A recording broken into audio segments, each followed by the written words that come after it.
êtes donc le CEO d'IBAN First, donc société spécialisée dans le paiement multidevises pour les PME. Voilà, si je résume bien.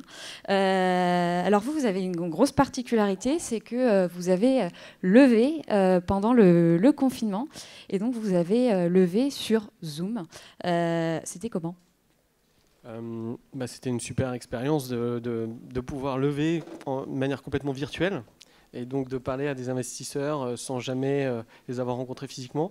Alors in fine, ceux avec qui on a levé de l'argent et qui était le lead de notre tour, c'est un fonds d'investissement qui s'appelle Elaya, et dont j'avais déjà rencontré le fondateur qui s'appelle Xavier Lazarus. Mais on s'était déjà rencontrés comme ça dans des dîners, et on avait rigolé ensemble, mais on n'avait jamais vraiment parlé business. Et en fait, toutes les discussions qui ont eu lieu pendant la levée de fonds, en effet, elles ont eu lieu sur Zoom. Et voilà, il s'est passé des trucs marrants, si je peux dire des trucs marrants comme ça. C'est que par exemple, il y avait un comité, à un moment donné, ils ont vraiment, pour décider vraiment s'ils investissaient ou pas, Patrick et moi, qui est mon CEO, on a mis des fonds d'écran avec Wall Street derrière, et on s'est habillé en costard cravate chez nous pour présenter la boîte au fond.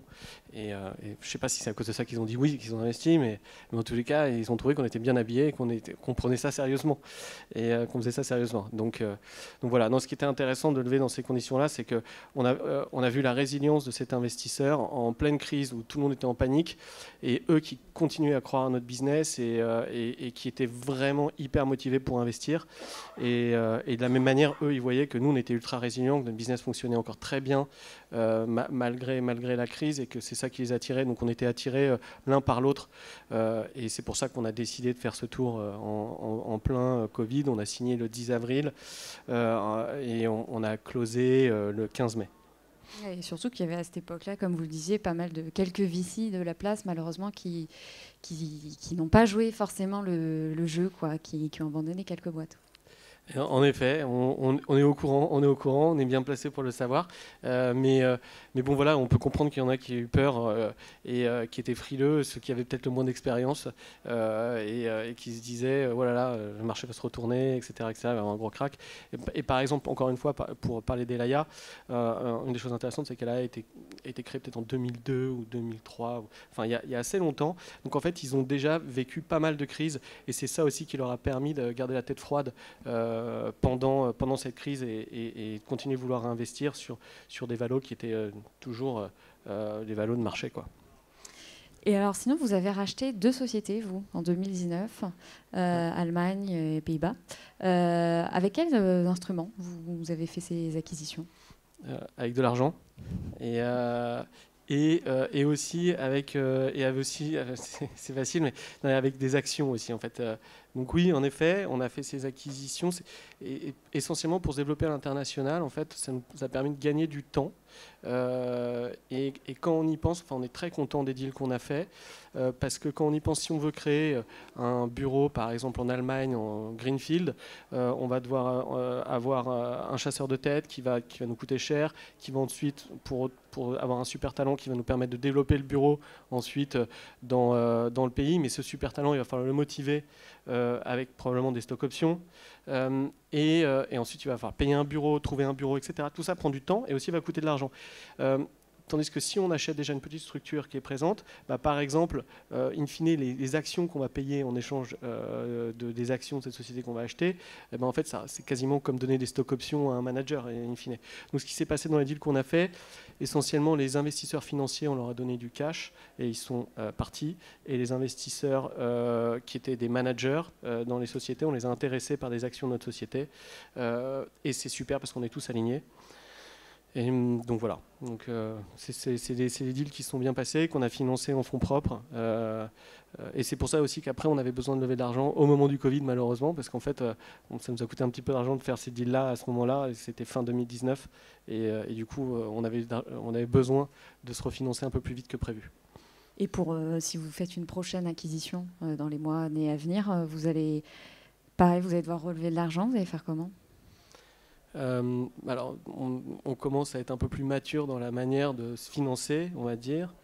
Et il y a plein de choses. Donc, en effet, on peut lever de l'argent. Maintenant, on entend beaucoup parler de venture debt. Donc, c'est en fait, ça va être des fonds d'investissement qui vont prêter de l'argent à des sociétés comme nous, qui sont donc on est une société, on peut dire qu'on est une scale-up, mais donc on est une société qui réalise un chiffre d'affaires important, mais qui est déficitaire.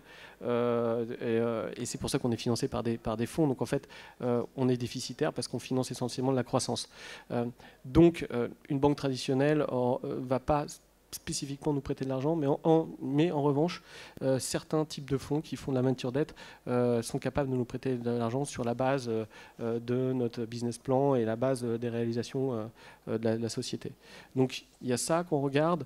Et puis aussi, j'ai entendu aussi juste avant moi quelqu'un qui disait aussi, peut-être juste en gagner de l'argent aussi, ça peut être pas mal aussi pour financer des choses. Donc ça dépend. Si on veut acheter des petites choses avec l'argent qu'on gagne, c'est possible. Si on veut acheter des grandes choses, peut-être qu'il faut qu'on se finance par de la dette.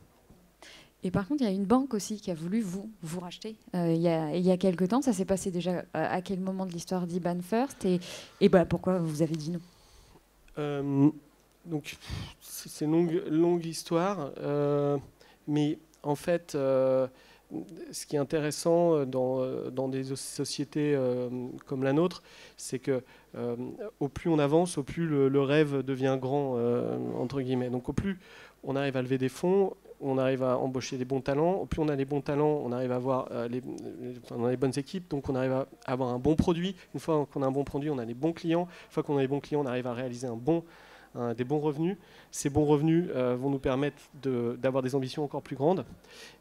Et donc, en fait,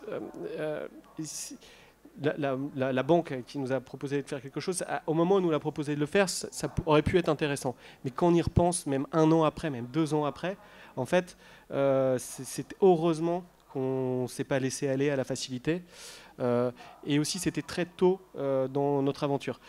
Sachant que moi, c'est la deuxième société que je crée dans cet univers. Ma première société que j'avais créée en 2006, je l'avais revendue en 2008 à Saxo-Bank, que j'avais vendue déjà très vite. Et en fait, je sais qu'il ne faut pas vendre une société très vite lorsqu'on est sûr de son potentiel et de son avenir. Et donc, on a dit non. Ça nous plaisait d'être charmé, d'être dragué, et donc d'avoir une discussion. Si jamais le prix avait été complètement dingue, on aurait sûrement dit oui, mais le prix n'était pas complètement dingue, donc on n'a pas dit oui. Ouais. Vous investissez vous-même aussi dans pas mal de startups, alors pas forcément des fintech. Est-ce que c'est plus facile, c'est un avantage d'être vous-même investisseur quand après vous partez en process de levée de fonds? Ouais, bien sûr. En fait, déjà, ça permet d'être en contact avec des jeunes entrepreneurs qui ont des nouvelles idées. Donc, on est en contact sans cesse. Je suis en contact sans cesse avec les nouvelles technologies, les nouvelles idées qu'il peut y avoir dans le marché. Donc, c'est très rafraîchissant. Aussi, on comprend tout de suite lorsqu'on est investisseur, donc côté investisseur, plutôt que de l'autre côté, en fait, on comprend tout de suite ce qui est intéressant. Donc, moi, quand je vois un entrepreneur qui me présente quelque chose, il y a des choses qui vont me faire tilter, que je vais adorer, et puis il y en a d'autres qui vont me faire beaucoup moins rêver. Et donc en fait, ça me permet aussi de mettre dans les chaussures des VC qui investissent dans notre société en comprenant mieux ce qu'ils recherchent aussi. Donc c'est sûr, ça m'aide pour, entre guillemets, lever des fonds, mais aussi ça m'aide pour être innovant au sein de IBAN First. Merci. Et la dernière question que je pose à tout le monde, en rapport avec les 5 ans de FinTech Révolution. Du coup, dans 5 ans, vous allez faire une levée à 9 chiffres, vous allez vendre cette fois, ou vous allez juste être rentable? C'est une bonne question. Dans 5 ans, je ne voudrais pas être dans un jacuzzi tranquille quelque part. Donc non. Ce qui est sûr, en fait, je pense que la question, c'est la question de l'ambition de la société, plus que de comment on voit la sortie potentielle. Mais c'est en fait sur ce qu'on fait. Donc notre business, c'est faire du paiement à l'international pour les PME. Donc on facilite tout le process d'un paiement à l'international. Et on se rend compte que pour le moment, on fait que égratiner la surface du marché. C'est-à-dire on a peut-être 1%, 2% du marché. Et que c'est un marché énorme. Et encore, là, dans les géographies, on a ce marché-là dans les géographies où on est. Et que c'est un marché énorme. Et en fait, si on arrive vraiment à craquer le truc bien comme il faut, on peut créer une société, mais juste énorme. Donc, dans 5 ans, c'est difficile de se projeter parce que l'ambition, elle se construit étape par étape. Mais pour le moment, toutes les étapes, on a réussi à les passer. Donc, on commence à rêver de se dire, peut-être on va passer toutes les étapes suivantes. Les étapes suivantes étant que n'importe quelle société dans le futur utilisera IBAN First, ou peut-être quelqu'un comme nous, mais sûrement IBAN First, plutôt que sa banque pour faire du paiement à l'international. Et c'est ça qu'on pense. Et si ça se réalise, dans 5 ans, on a un truc de fou. Et donc, la question sera plus, je sais pas, IPO ou lever des fonds, ou ça sera encore autre chose. Et je pense qu'on peut arriver à faire quelque chose comme ça. Écoutez, merci beaucoup Pierre-Antoine pour votre intervention. Merci Charlie.